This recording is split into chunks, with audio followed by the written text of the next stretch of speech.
check out tonight, type your name and the club that you're with. On some people, I can see your name, but others just have an abbreviation or something like that. So if you are on a computer for this meeting, if you'd please, in the chat box, name and your club. And then every time you speak, if you would just make sure that you state your name and your club, again, for context for the greater group, so that they have an idea of who's talking and where the idea might be coming from.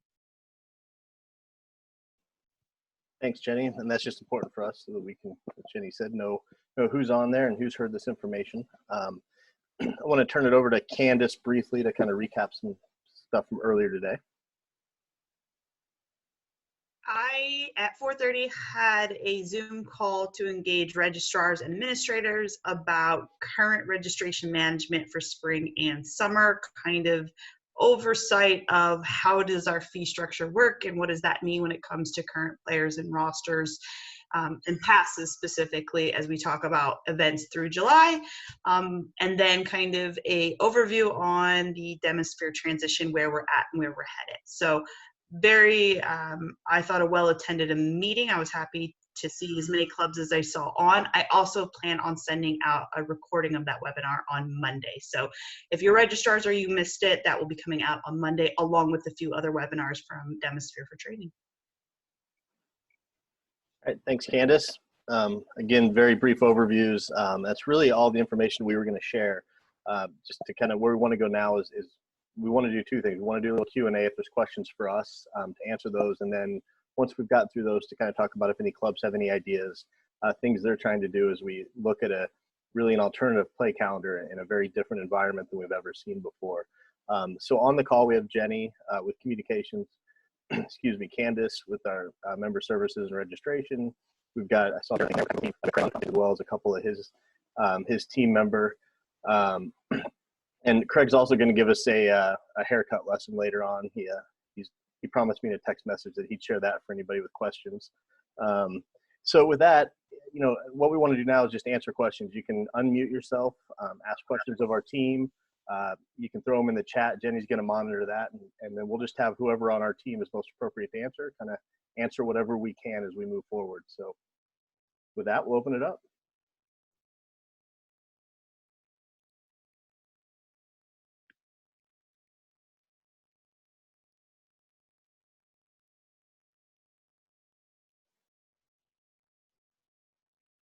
I'm going to give it a minute to see who wants to go first. If anybody's talking now, you're on mute, so you need to unmute yourself. Okay, I'll go first. I didn't think I'd get in first, but I'm going to do it. So this is Kendall Miller from Newton. I've been extremely busy the last couple of weeks. Also, I've had classes on Thursday nights at the same time you guys have had these meetings, and have not had a chance to read email for about a week. So I was very surprised to read an email. I'd like to have you recap the position of where we are at right now as far as overall, what does the spring season look like? What does everything look like at this point? Sure, so I'll give the big picture and then I'll turn it over to Craig to talk about competitions. Essentially what we've done is we listened to a lot of club input of trying to plan for both potential leagues and events. A spring and a summer was difficult. So we made the decision, looking at all the factors, just to delay until after Memorial Day, pushing us back with a return to play date of May 26th, and kind of instead of just going to May 15th, we wanted to push it back. I don't think May 15th was realistic anyway. So in conjunction with the school decisions, it felt like the earliest we should be considering that. So we went ahead and pushed it all the way back there. And what that effectively did is cancel all of our spring schedules. It left only, didn't leave enough time to schedule a traditional league. We also knew that there was going to be a lot of players that had signed up to play spring that wouldn't be able to play summer. So we've created an alternative schedule of events. I'm going to let Craig talk about that a little bit, that essentially allows you to, have players that can play and be available for the summer to find events and opportunities to play. So we took the stance of trying to provide as many opportunities as we can in combination with club events and things we'll host. So Craig, do you want to talk a little bit about that competition? Yeah, I think you did a good job of covering what we've discussed thus far. Really, our hope was to try to return to play by the middle of May, but obviously with the way things were trending, we were not able to get that done. So essentially, as Dan mentioned, the spring season was canceled. We have put together an alternative playing calendar with some of our events as well as member events that we're continuing to update. We anticipate there'll probably be a few changes to what was published last Friday tomorrow. So I'm hoping to hear from a couple more clubs, a couple more events to get that information updated at some point tomorrow. But all that information will be available on the FAQ page. And then if you want, Kendall, I can send you the communication that basically has that information without kind of recapping everything again. But we're really looking at a unique June and July calendar that just has a number of events for all players, so rec, academy, and select. Well, and I did see the email that came out on the 17th of April, and I guess that's kind of why I brought this up, was the fact that it seemed like we had a large shift in the less than a week from the time that I had read email to the time I hadn't read the email. And I guess one of the things I was wondering is was a June season even looked at, like say like a 4-week season in June, just to even get the season in? The other question I have, and then I'll be quiet and let anybody else ask questions, is these alternative events, this new schedule that you guys are looking at, are these paid events, like a tournament pay, like we would actually have to pay like $300 for a team pay, or are these free events to replace the season? All right, I'll be quiet now. So they're all events ranging from, tournaments, festivals. I know a lot of them are looking at different formats that are not your traditional tournament. The goal of most of these events is to really provide as many games as possible, whether they're full games or shortened games. I think there's going to be a lot of different options out there, but they will have some entry fee to them. Again, I think it's important to note that they're not free because we actually haven't charged anyone for any of the leagues or any of our spring events. So there's really not any refunds or credits to discuss there. We just absorb some of those costs to get those ready. Unfortunately, we were unable to play those games. So, and lastly, we talked a lot about trying to extend the season into June and July. And as we know, with a lot of clubs and a lot of families, that doesn't work for everyone. So we felt the best way to do that was to try to provide, an alternative calendar of events, but we're also looking to send out some information in the next week that really provides clubs with some different ideas to run some internal programming for their own membership and other neighboring clubs if they choose to do so. So we're all really trying to think outside the box and be creative to set some of these opportunities up. And we're trying to support everything that we can. But right now, the majority of it's going to be found on that alternative playing calendar. I'm just going to jump on there too. One of the other things we talked about, Kendall, the complication with the season is having such a short turnaround time from whenever we're going to be able to do return to play to executing that, and having all of the clubs able to determine what teams they'll even have viable. Getting those submitted, turning around the schedule was going to be pretty significant. A pretty significant challenge for everybody.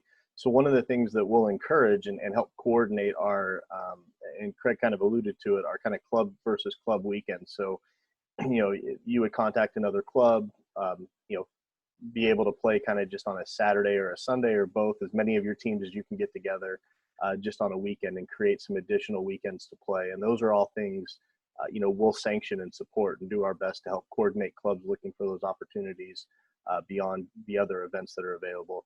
And to the cost, Craig mentioned, but our goal from the Iowa soccer events is to be essentially net neutral. We're not trying to make any money this summer. We obviously have real costs for referees and fields.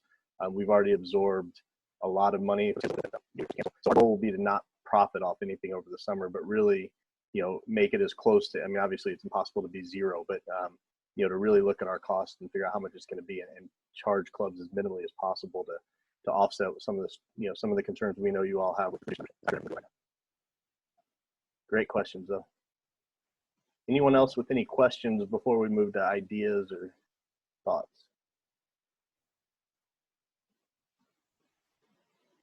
I'll give it a minute in case somebody needs to get off mute.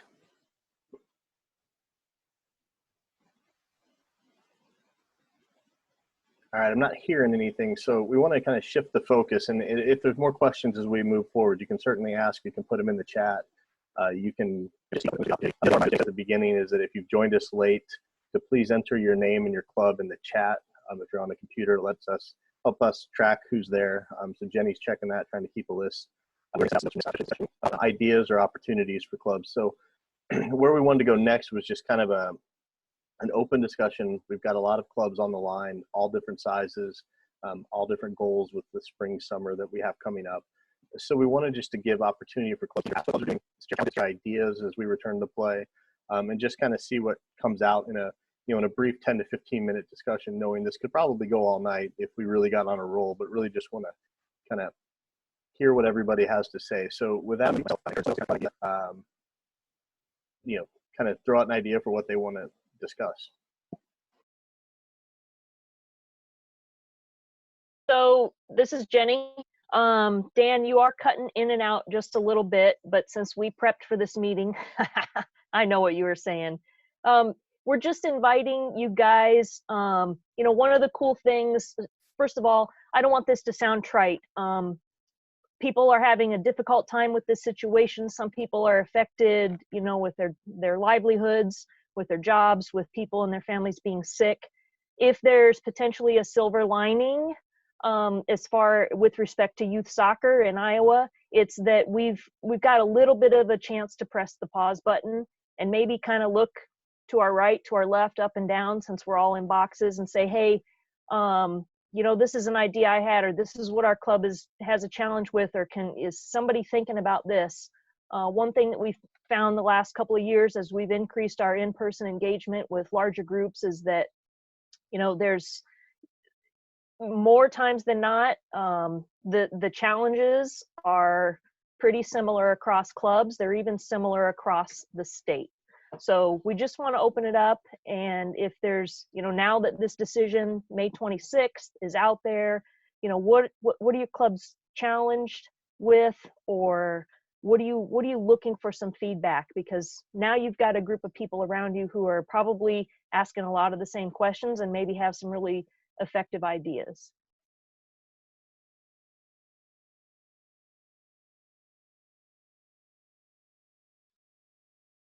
All right, you guys, I'm an introvert and this would terrify me, so I can appreciate that. But who wants to be brave? Unmute yourself and. This is Carl Soto with West Thanks, Des Moines Carl. Soccer Club.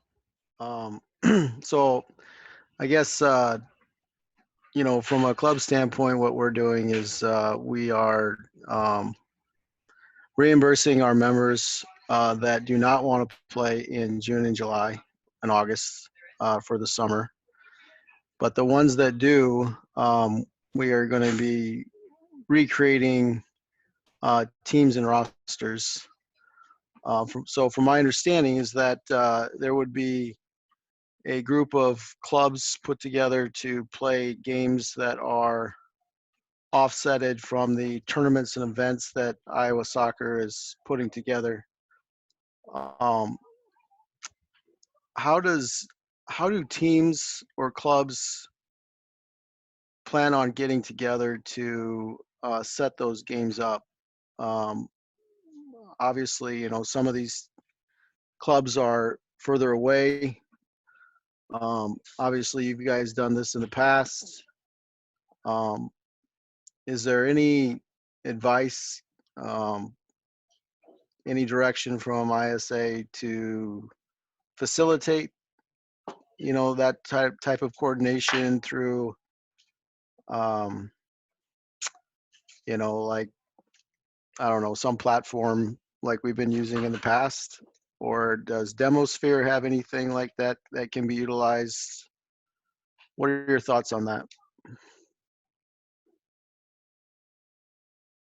Hey, Carl, I'll jump in. This is Craig, quick. One of the things that we're working on this week is a draft of some different types of kind of intra-club activities, ranging from a free play festival that we did a couple years ago with our Rec Cup, to some, smaller festivals, small-sided games, jamborees, stuff like that. In addition to that document that we're going to share probably early next week, we're going to look to figure out the best way to allow you guys to kind of connect with other, neighboring clubs or nearby clubs, just to see who's interested. So we know that there's a number of clubs out there that have good facilities and are interested in hosting.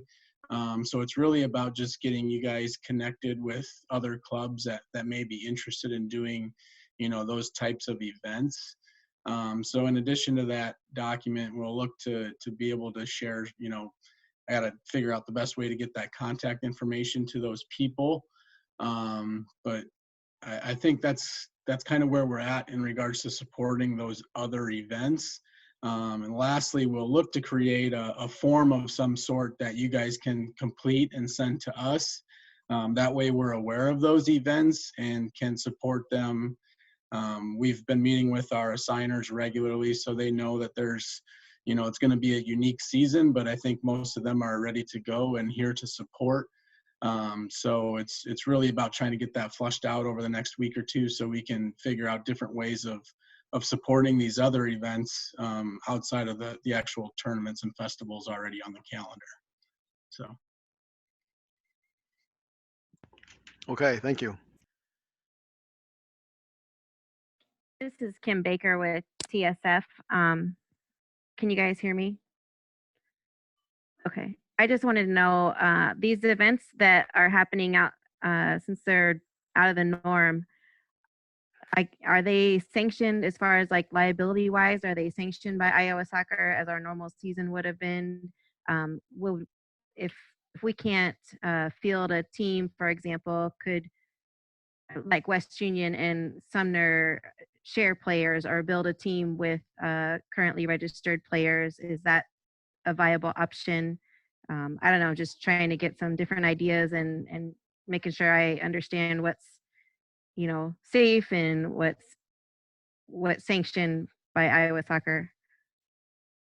I'll start, Kim, and then I'm guessing Dan or Jenny may jump in as well in regards to the kind of insurance and liability piece. But with all of our events, and I know with other member events, we're talking about ways where we can be flexible and trying to, just get kids on the field. So the biggest thing for all of our events is that player pass. As long as those players have those passes, that's key. Additionally, I talked about creating a form where, clubs and tournaments can let us know what's happening out there. And as long as we're aware of it, I believe that's what we need in regards to the insurance and liability, assuming that's, registered players and registered coaches and all the volunteers passing those background checks and whatnot. So that's kind of where we're at. I don't know if Dan and Jenny want to add anything to the insurance and liability piece. Yeah, I'll try to jump in again. I told Jenny if I'm breaking up, she's going to cut me off. I turned off my video, hoping that helps. The big thing is all the players just need to be registered with someone so that they're registered with us. And then we're going to sanction just about any kind of competition you can put together this year. Our goal is to provide those opportunities. Once we sanction them, then the insurance and everything is approved as long as all those kids are registered, which is really the key, whether they're registered through your club or a different club. And then, we'll look at the passes and things. The other thing we're going to do is waive any transfer fees. So if you had a kid that played for your club in the fall or a different club in the fall, and their club is not going to be able to play in the spring, they're just going to cancel all of their players. Those players can transfer to a new club. They'll still need approval, but that's all they'll need. We'll no longer charge a fee for that when it's going from a club that isn't playing to a club that is. So the goal is really to allow as much intermixing of players as we can to form teams with kids that want to and are able to play so that you can enter those competitions. A couple quick things following up on that. Number one, I'll definitely want Candace to hop on because she spoke earlier today about the, forming teams. We really just want kids to be able to get out on the field. So we're trying to make those barriers from a registration or transfer standpoint, less. The other thing, there was a follow-up question about a restriction on the number of guest players and situations. These events, outside of any Iowa Soccer events, each event is going to have their own unique set of eligibility rules. I think Craig has had a little bit of insight that our clubs that are putting these events on are trying to take that same common sense approach as far as what a roster looks like and what that means in terms of either guest players or actually having to transfer to a club. So you'll want to definitely be in tune with the rules of that event. I can say for Iowa Soccer's events, again, we're going to try to just help get kids on the field. Candace, did you have anything on transfers or? The only thing I was going to add in regards to transfers is that the process would look similar in US Soccer Connect, where the receiving club would make the electronic request through the platform, and then I would be contacting the releasing club directly. We will add language about this being within the spirit of the game and not being used as a recruiting tool, just simply as trying to get as many players that are able to now play into the same space. In regards to player passes, and I should say just passes specifically, we want to make sure players are registered and in a confirmed status that tells us that is a player participating, as well as coaches should be following all risk management protocols. The other final note, because I'm getting a lot of questions on this, is that in the fall you have probably a lot of high school players that didn't play in the spring. Those passes and those rosters from the fall are considered valid and approved all the way through the end of August 31st. So technically those fall players are still your players and still eligible to participate on your rosters with passes and rosters you used from the fall, or a new roster if that's the case for an event. And no need for new registration just unless you're going to collect fees in a certain event. So I'm happy to connect with you and your club about what you're looking to do for this summer and try to figure out if you need to alter any sort of registration. But just a brief overview of kind of the biggest questions I'm getting asked and trying to kind of manage how we get through the rest of the summer. Granted, we get back on the field and making it a safe place for players and coaches. So don't hesitate to reach out.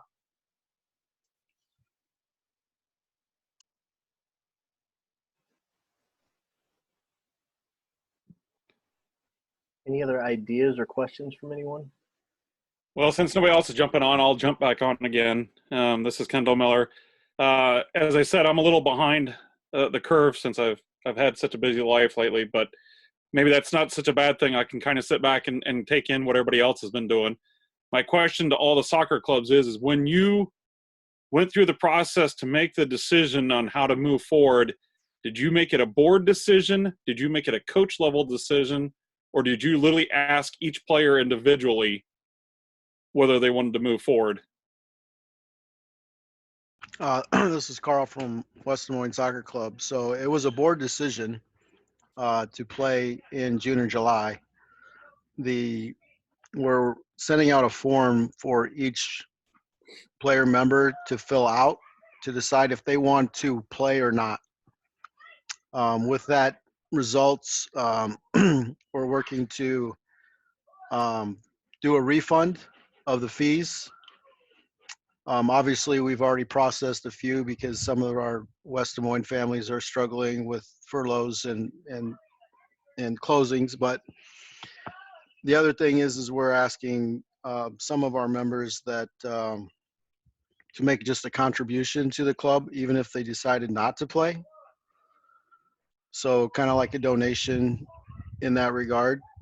And then for the other ones, we'll be reassigning based off the numbers that we have, redoing pretty much all of the teams for June and July. Okay.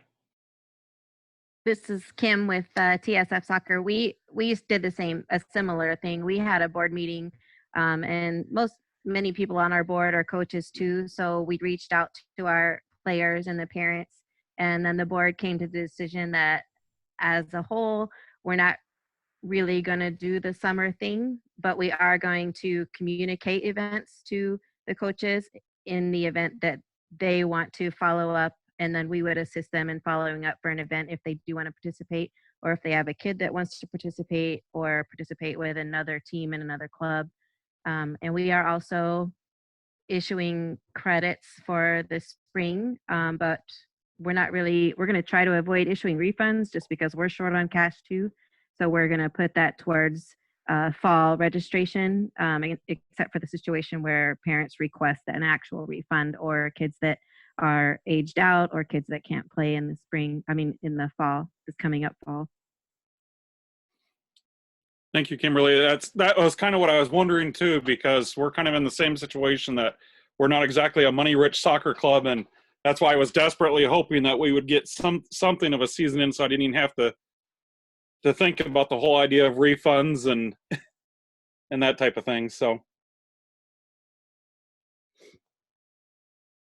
Yeah, in Council Bluffs, we're similar to that. We did partial refunds.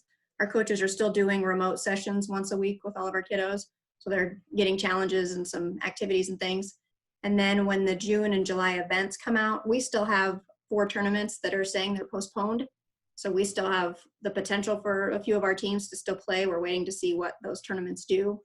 And then at that point, reassessing with each individual team and seeing who's available. And then they'll register individually based on those kids. So whether we have to combine age groups to get a team to go somewhere, that may be what we do. But, similar to what Dan said earlier, or maybe Craig, with their family vacations and things like that, we didn't want to make it mandatory, but we also wanted to leave it out there that they knew that was an option so that they continue to train and know that there's something out there before August. So I just had a thought after you spoke, and somebody from Iowa Soccer can kind of chime in on this too, that is the thought of literally a roster changing from week to week a possibility for these tournaments? That certain players can play one weekend but can't play another weekend, and you would literally change your roster from week to week to just have enough players to play each week? Is that a possibility? Yeah, technically that would be considered event rosters. So event rosters are always rosters made of your own players. In the communication I sent Monday, because we won't have any regular season rosters for the spring, I won't require you to use the event roster function. I would just say create rosters off the players that are going to participate. But if you would have a situation where you're going week to week with different rosters, absolutely you can remove players and add players. Technically, we don't have a roster freeze as a statewide protocol at all. So it's really the end of the year, you have the ability to add and remove players. The biggest thing is that the players that are confirmed that are on rosters are players that are participating, as well as the coaches that are on those rosters are cleared background check, concussion training, and safe sport current. So yeah, absolutely. And I'm happy to send you protocol on how to work through all that. And Kendall, just kind of circling back to a question you asked a little bit ago, the scenario you just played out is why we're really focused on events this summer and not league.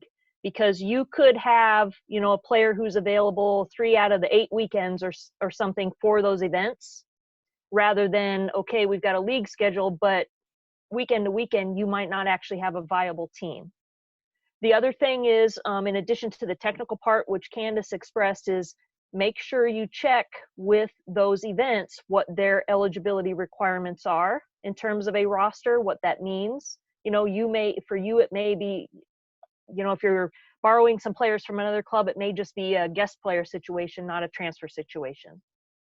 Well, and I guess that's where I would make a thought or a suggestion that everybody knowing that we're all going into this situation about the same, that the rules are a little more lax, I guess, when it comes to these summer tournaments, because Newton is certainly not a huge club by any means, and we might struggle to come up with a completely viable U14 team from week to week. And the only way we'd be able to have kids in tournaments is to literally sit there and go week to week rosters.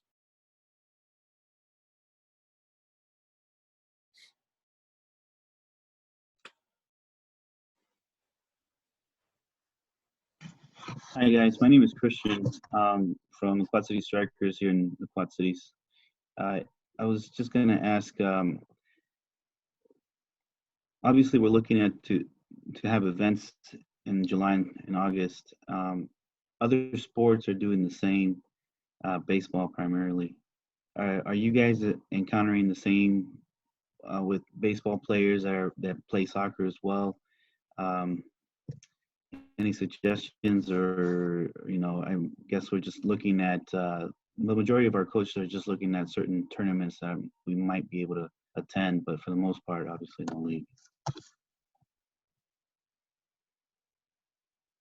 I appreciate that question. Some of the feedback we've gotten from different leagues, which kind of span different areas of the state, really were at some point, summer sports will kick off, and depending whether or not we get to play soccer or not, it's basically getting into baseball season or softball season or another sport.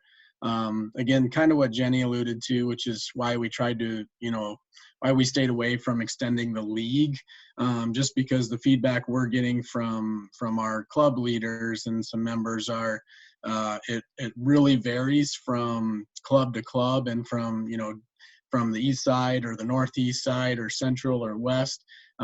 I think every club is going to have to pull their membership on what they're willing to do. I think a lot of clubs may find their families willing to do 1 or 2 or 3 weekends. But it really varies from place to place. So we don't have a great answer for that other than just, trying to get this return to play plan out there, so you guys can poll your members and figure out the best solution for your particular membership. Great. Thank you, guys. There is, Sorry, Jenny. as I say, there's a question from the chat. And Angie, you may want to clarify this. Are you asking clubs this question, or are you asking Iowa Soccer? If charging a summer registration fee, what percentage are you charging versus your regular season fee? Okay, it's to clubs. So Angie is asking, if you're charging a summer registration fee, what percentage are you charging versus your regular season fee? So let me extrapolate to that question, Angie, and see if this is kind of what you're thinking is my understanding is if they are a new player for the spring season only, they have to remain a registered player to be able to participate in the summer events. That means we are then going to be charged a fee from Iowa Soccer. Are you wondering about the fee to absorb or to pay for the fee that Iowa Soccer will then in turn charge us for those players? Because my understanding is the tournaments would have their own fee. I will confirm Kendall's correct. So any new player registered that has not been a registered player for 2019-2020, at the end of July, we would bill you for that player the membership fee. And so rec 4U and 8U, or 4U or 8U and under, holy shnikes, is $10.50. 9 to 19 rec are $15.50. Academy players are $15.50, and select players are $18. So that would be the membership fee if it is a brand new spring new player. If they played in the fall and they're coming back this summer, you already paid for that. So I'm clarifying that part for fee structure.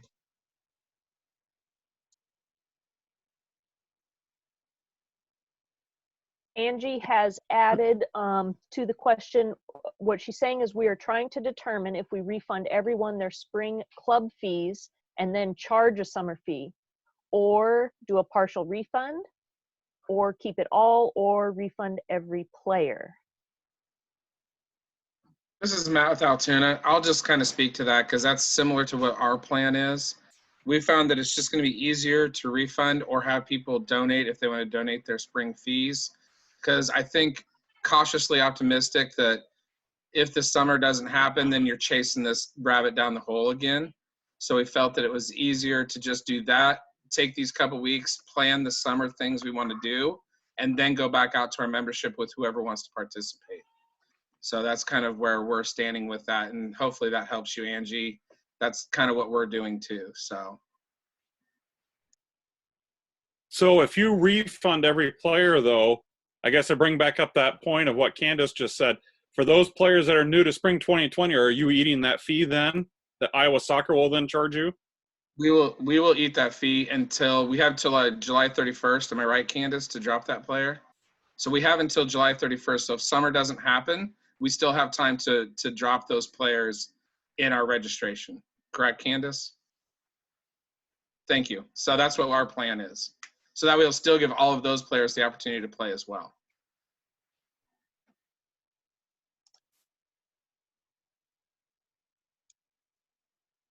In the chat, a couple people have added to this conversation. From Nikki at Fort Dodge. Fort Dodge is starting from scratch to keep it simple for us. Arian, Council Bluffs, we refunded partial fees for Select and Academy, full for Rec, and then any activity for summer is divided between available players and teams.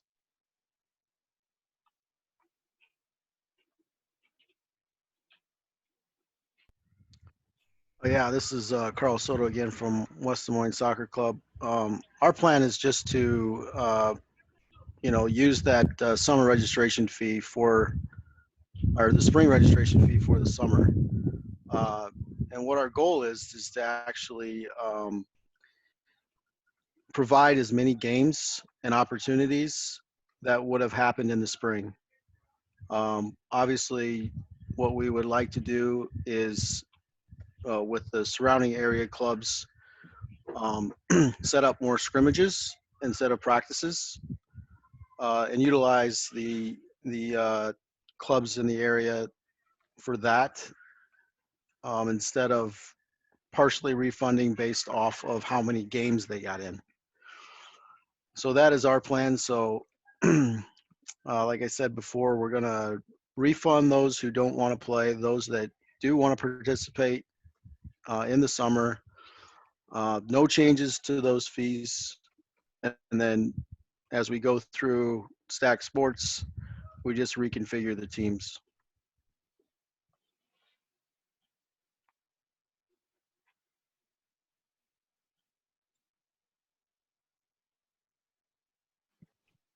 This question is actually for Iowa Soccer. Wasn't there a place where you could put in requests for friendly matches on the Iowa Soccer website?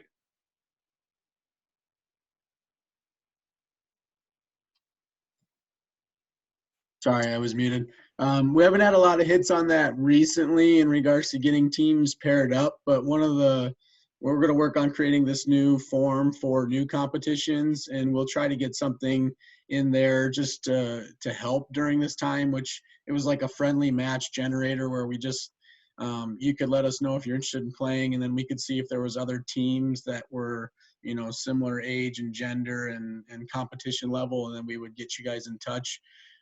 Where this summer's really more, I guess we kind of want to open it up just to share that information with all of you guys. So that will be something that will be part of hopefully what we share next week in regards to those additional kind of club opportunities, club programming. Okay, thank you.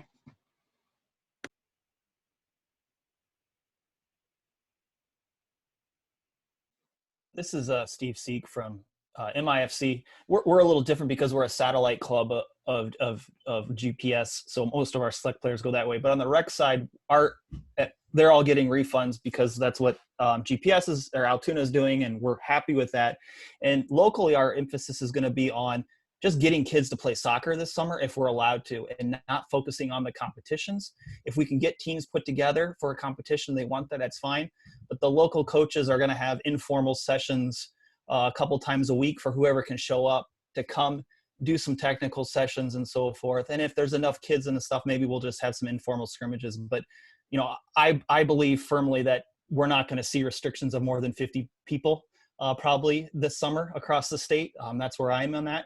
But if it does, just getting kids to play this summer and having a chance and do some small technical things. So that's how our emphasis, and maybe a little different than others are thinking, and not so much about the competitions. If we get families and kids interested, great, but we just want kids to play this summer if possible, and we're going to try to figure that out. Thanks for that, Steve. I think that's a lot of what we're trying to do. Similar is, there might be some competition in there as well, but we're looking at festivals and other ways just to get kids playing. So love the thought process there, and hopefully we can get back to that. Hey, Nicholas Moore just posted something to the chat, and so I had a question or thought based on that. He's out of Fort Dodge. That's 120 miles from Newton to Fort Dodge. That's quite a distance. Can Iowa Soccer help us facilitate a neutral field in the middle of that somewhere? Call me, Kendall.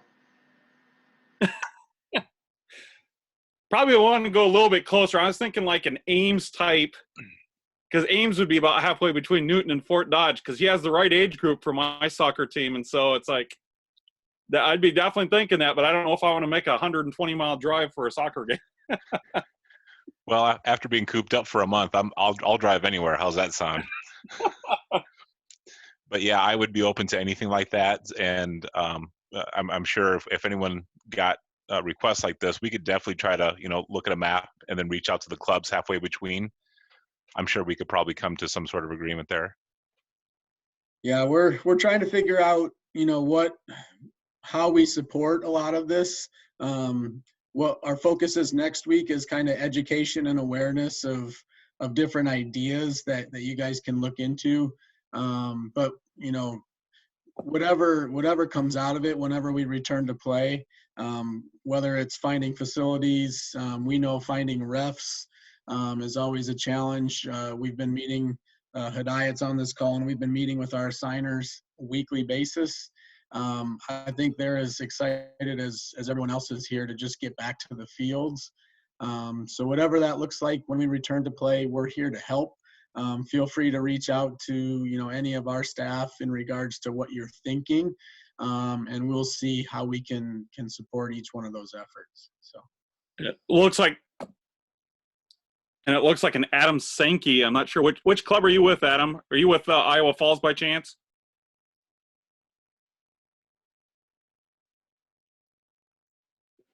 I was just curious. Adams with Fort Dodge. Oh, Adams with Fort Dodge. Okay. Oh, okay.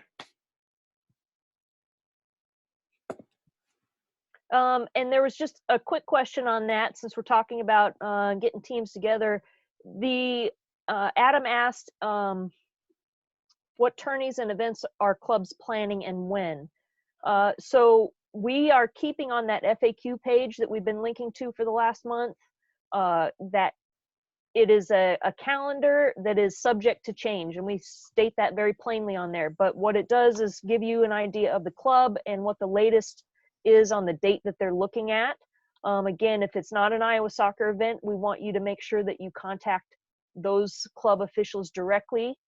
We are trying to be that supportive tool of blasting out when we know that there are confirmed dates. But this right now, there's a calendar out there. It's maybe just I wouldn't call it final at this point, but it can help get you an idea of what there might be in either your region or in a different part of the state if you want to take a little bit longer drive. But we always encourage you to make sure you're connecting with those local club tournament directors for those events.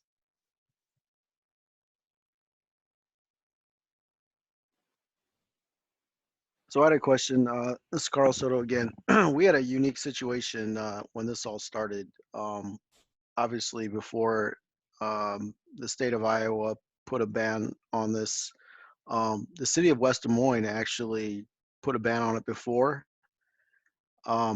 Is the Iowa Soccer Association reaching out to these city boards and communicating with them directly on their status? Let's say the governor does open it up, but then the city decides, you know what, we're just going to close down. We're not going to allow any groups. Are you guys communicating directly, or is that the responsibility of the club to notify you of that? Yeah, I'll take that one. I'm paying close attention to different areas of the state. We're not reaching out to each individual city. I am paying attention, for instance, to the regions that the state is divided into for disaster response, or in this case, pandemic response. So, for instance, if you're in the Northeast now, you're under different restrictions than you are in Central Iowa. So all of that will be taken into account. We're not going to get into city by city, but the chances are, if there are individual cities that are having increased restrictions still, it means as a whole we're probably not ready to get back to play. So I think it's one of those things we'll keep updated on.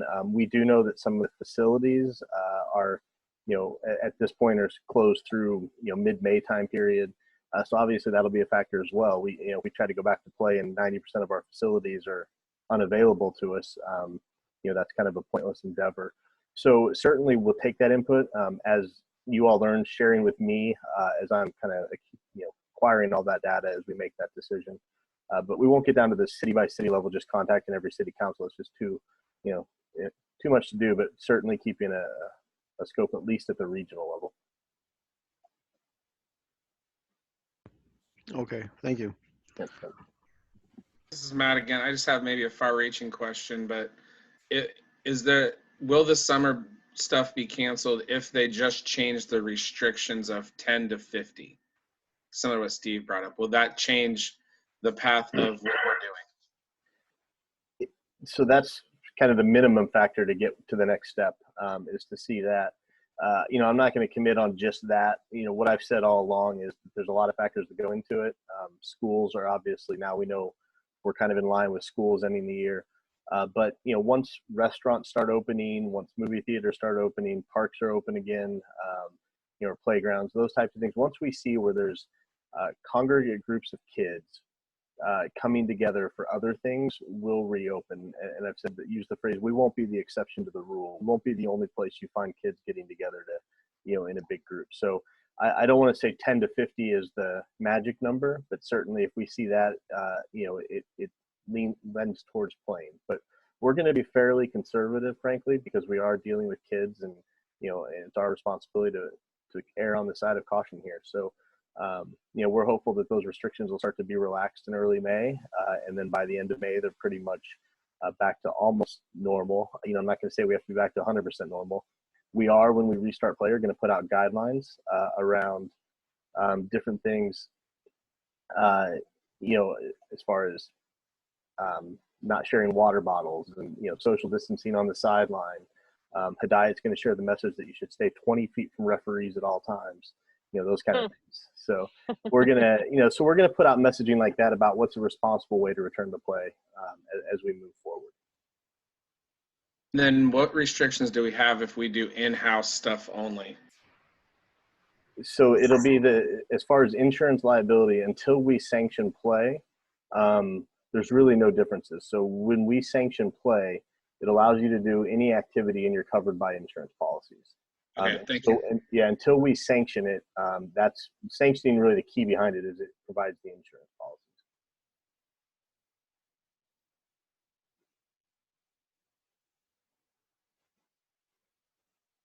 There was a question in the chat, Chip Pritchard from Iowa Rush. Has anyone tried to submit a claim under an interruption of business policy insurance policy?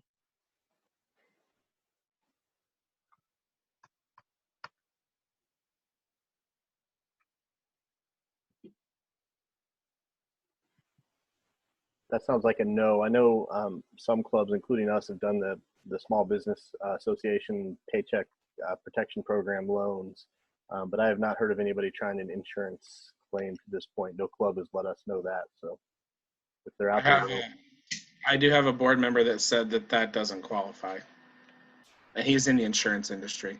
So I'll just say that. But I would check your individual policies and see.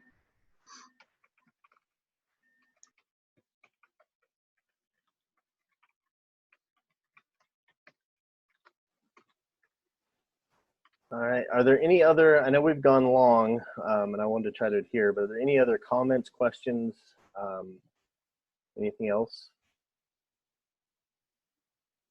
One just popped up in the chat. Cody Root from Soccer South. Has anyone tried the EIDL loan or grant? And if you have you heard anything from the SBA? I believe the EIDL is different from the PPP. Is that right, Dan? That is correct. Okay.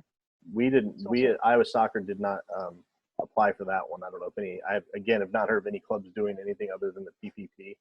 But if any clubs are on here that have has anybody had any success with that?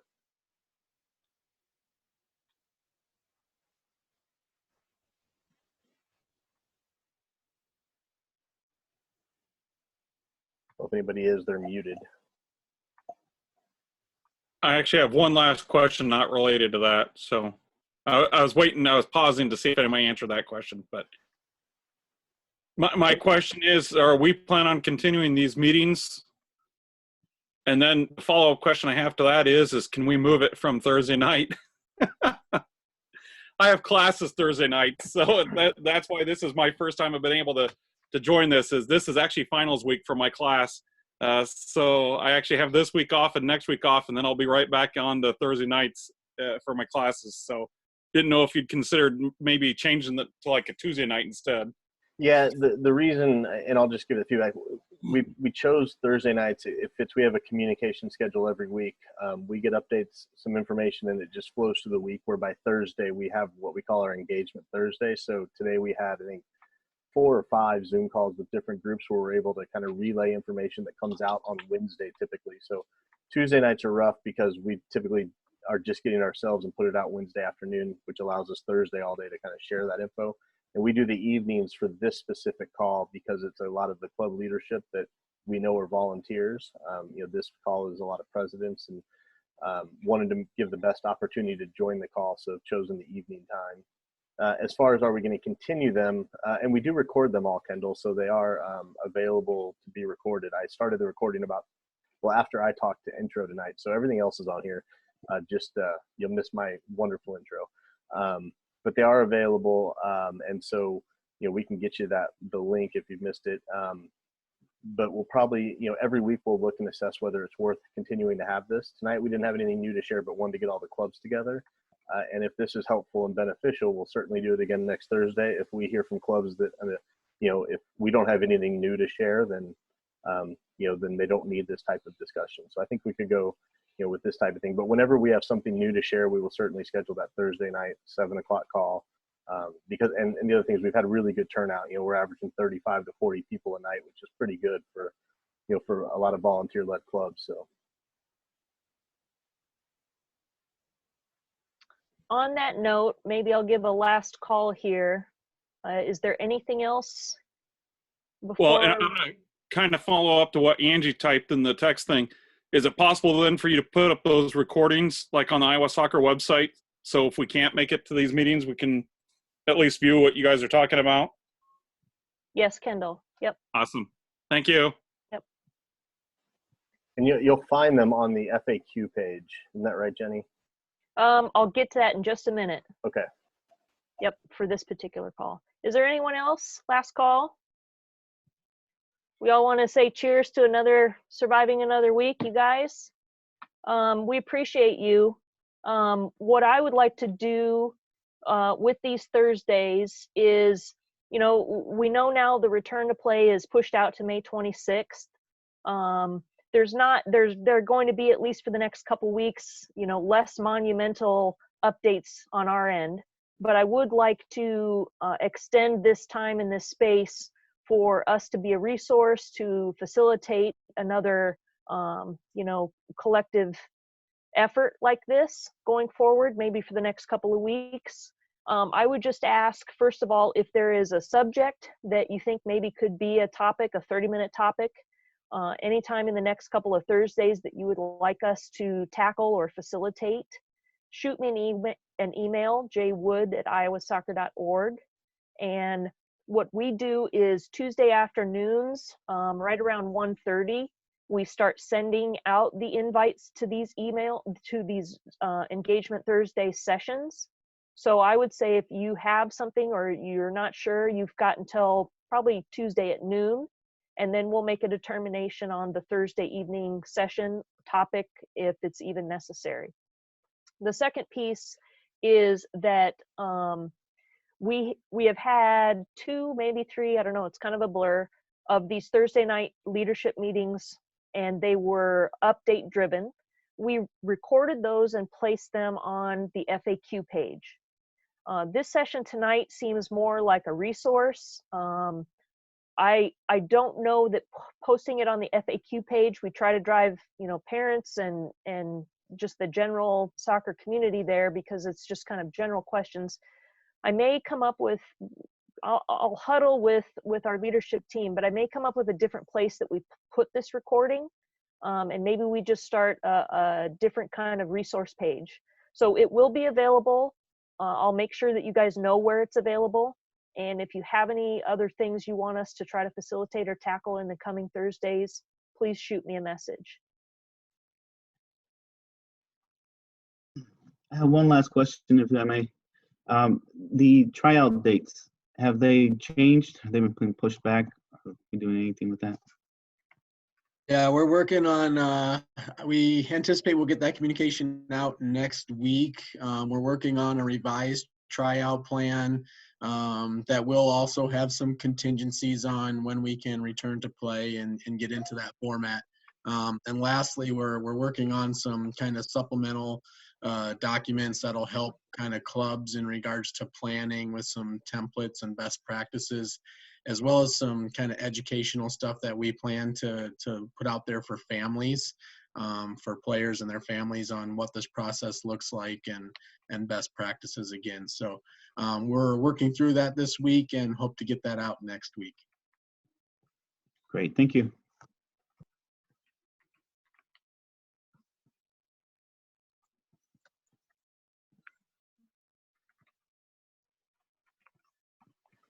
All right. Well, with that, thanks to everyone for taking your time again on a Thursday night. Great group. We'll get this information out to you and follow up with the questions we had. But thanks to everyone. Enjoy your evenings, and we'll maybe talk to you next Thursday. And I didn't know if Jenny needed something. I saw her waving her hands up there, but I think she's just saying bye. So thanks everyone. Appreciate it. If you have any other questions, let whoever on our team makes the most sense know, or you can send it to me or Jenny, and we'll distribute it to the right person. So thanks a lot, and have a great night.